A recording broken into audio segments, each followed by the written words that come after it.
시청자, 니다박 선언은 김민석 총리의 2년 전 이재명 대통령 가덕도 피습 사건에 대한 테러 지정 추진 소식을 전하며 다행이라며 꼭 테러로 지정되어야 한다고 후속 입장을 밝혔습니다.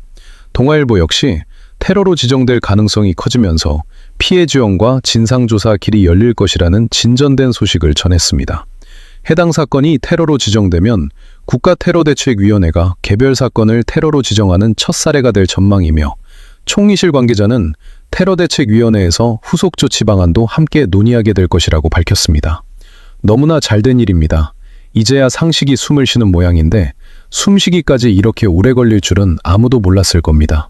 관련 시민단체 김지호 대변인은 사건 직후 현장 물청소가 이루어지고 증거 보전이 제대로 되지 않았다는 점, 사건의 중대성을 낮추려는 취지의 문자와 설명이 배포됐다는 정황은 단순한 부실 대응으로만 보기 어렵다고 지적했습니다. 초기 수사 과정 전반에 대해 축소 은폐 시도가 있었는지 여부를 포함한 전면적인 검증이 필요합니다. 테러 지정은 결론이 아니라 출발점입니다. 범행의 동기와 배후, 공범 여부는 물론 초기 대응 과정의 문제와 책임 소재까지 한 점 의혹 없이 밝혀내야 합니다. 김지우, 서영교, 박선원 의원과 함께 이 사건의 테러 지정 필요성과 재수사 방안을 논의했습니다. 진실은 반드시 규명되어야 하고 책임은 끝까지 물어야 합니다. 끝까지 함께하겠습니다. 구속 관련 내용이 나오면 바로 전해드리겠습니다. 이어서 봉건 추정 문건 색출에 나섰다는 소식입니다. 김남중 청와대 대변인은 정부안에 봉건 청와대 민정수석 책임이 제기된 것과 관련해 일부는 사실과 다른 측면이 있는 것 같다고 말했습니다. 김남준 대변인은 의견서로 알려진 해당 문건의 출처가 어디인지는 알 수 없다며 일부는 실제로 민정수석의 입장이 아니거나 사실과 다른 부분도 있는 것으로 알고 있다고 설명했습니다. 이후 이와 관련해 봉지욱 기자의 오프 더 레코드 발언이 전해지며 주목을 받고 있습니다. 봉지욱 기자는 주진우 선배를 만나 이 문건 작성자가 정말 검찰이 맞느냐고 물었더니 검찰이 맞다고 했다고 전했습니다. 심지어 검사들조차 이건 문제가 있다. 보안 수사권보다 더 심각한 것은 수사사법관 제도이며 이를 두면서 특수부 검사들이 마음대로 활개치며 모든 수사를 다 할 수 있게 만들었다고 말했다고 합니다. 봉지욱 기자는 검찰청 내부의 한 검사가 만든 문건일 것이라고 설명했습니다. 검토 배경을 보면 민정수석이 현안 검토회의에서 이원 조직 설계가 필요하다는 의견을 제시했고 왜 이렇게 만들까 하는 의문이 들어 이 문건을 작성했다고 합니다. 그런데 지금 벌어지는 상황이 참으로 기이합니다. 이 문건을 만들고 언론에 제공한 내부자를 색출하고 있다는 것입니다. 문제를 만든 사람은 조용히 있고 문제를 드러낸 사람을 찾느라 분주한 모습이 참으로 익숙합니다.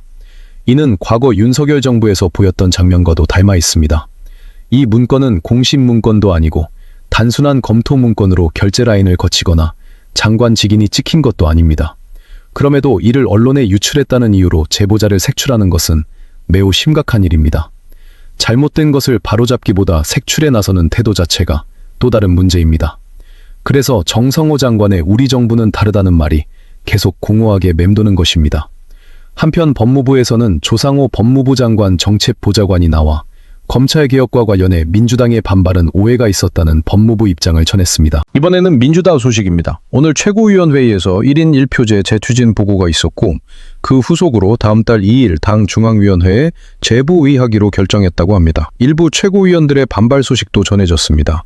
실명을 거론하기는 부담스러웠는지 몇 명 안 되는 최고위원들이었지만 이름은 익명 처리됐습니다.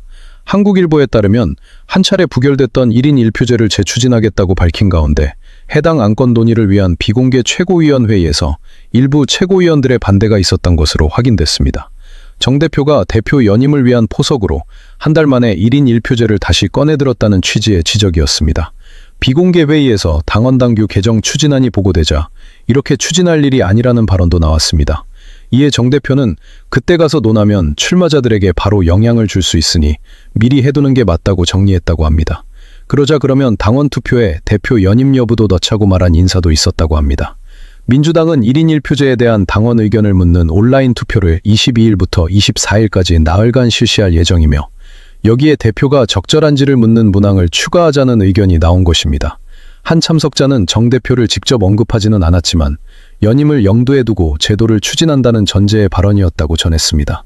이에 대해 정 대표와 가까운 것으로 알려진 문정복 최고위원은 이미 보고가 됐던 사안인데 의결을 앞두고 뒤늦게 문제를 제기하는 것은 적절하지 않다는 취지로 유축했습니다. 반대 의견이 나오자 정 대표는 한병도 원내대표에게 의견을 물었으나 한 원내대표는 찬반을 밝히지 않았다고 합니다. 결국 해당 안건은 최고위원회를 통과했습니다. 비공개 회의라면서 내용은 어김없이 밖으로 흘러나오는 걸 보면 비밀이란 말도 참 눈물이 납니다. 이어서 백혜련 경정 관련 소식입니다. 파견이 종료되며 마지막 출근길 발언이 다시 주목받고 있습니다. 백경정은 합동수사단 파견 명령 자체가 기획된 의도였다고 언급했고 일부 언론은 이를 대통령을 직격한 발언으로 해석했습니다. 이에 대해 관련 인사들은 대통령 명령 전달 과정에서 왜곡이 있었다는 취지라며 대통령을 겨냥한 발언은 아니라고 해명했습니다. 백경정은 파견 명령의 의도를 간파하고 응하지 않으려 했으나 공직자 신분상 거절할 수 없었다고 밝혔고 동부지검 합수단에 끌려 들어가 사건의 실체가 없다고 종결하려는 기획된 음모였다고 주장했습니다. 지금도 마음속으로 분노하고 있다고 토로했습니다. 파견 종료와 함께 가져온 문서도 논란이 되고 있습니다.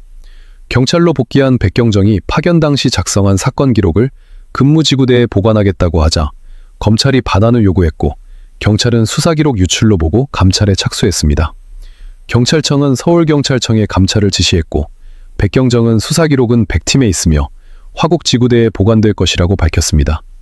또한 이 사건은 특검으로 수사하는 것이 맞다고 강조하며 증거를 최대한 여러 차례 분석하고 검찰이 영장을 청구하지 않으면 공수처까지 가보겠다는 목표를 세웠지만 이제는 떠난다고 덧붙였습니다. 경찰청은 대검 요청에 따라 신규 수사관 5명을 선발할 예정이라고 합니다. 백경정은 사회관계망 서비스를 통해 대검과 경찰청이 협잡해 자신을 죽이려 한다고 주장하며 맞대응을 예고했습니다. 사건은 진실을 향해 가야 하는데 방향 잃은 나침반처럼 산으로만 가는 모습이 안타깝기 그지없습니다. 후속 내용이 나오면 계속 전해드리겠습니다. 이번 영상은 여기까지입니다. 여러분들 이 사안을 어떻게 생각하십니까? 여러분들의 견해를 댓글로 많이 남겨주시기 바랍니다. 감사합니다.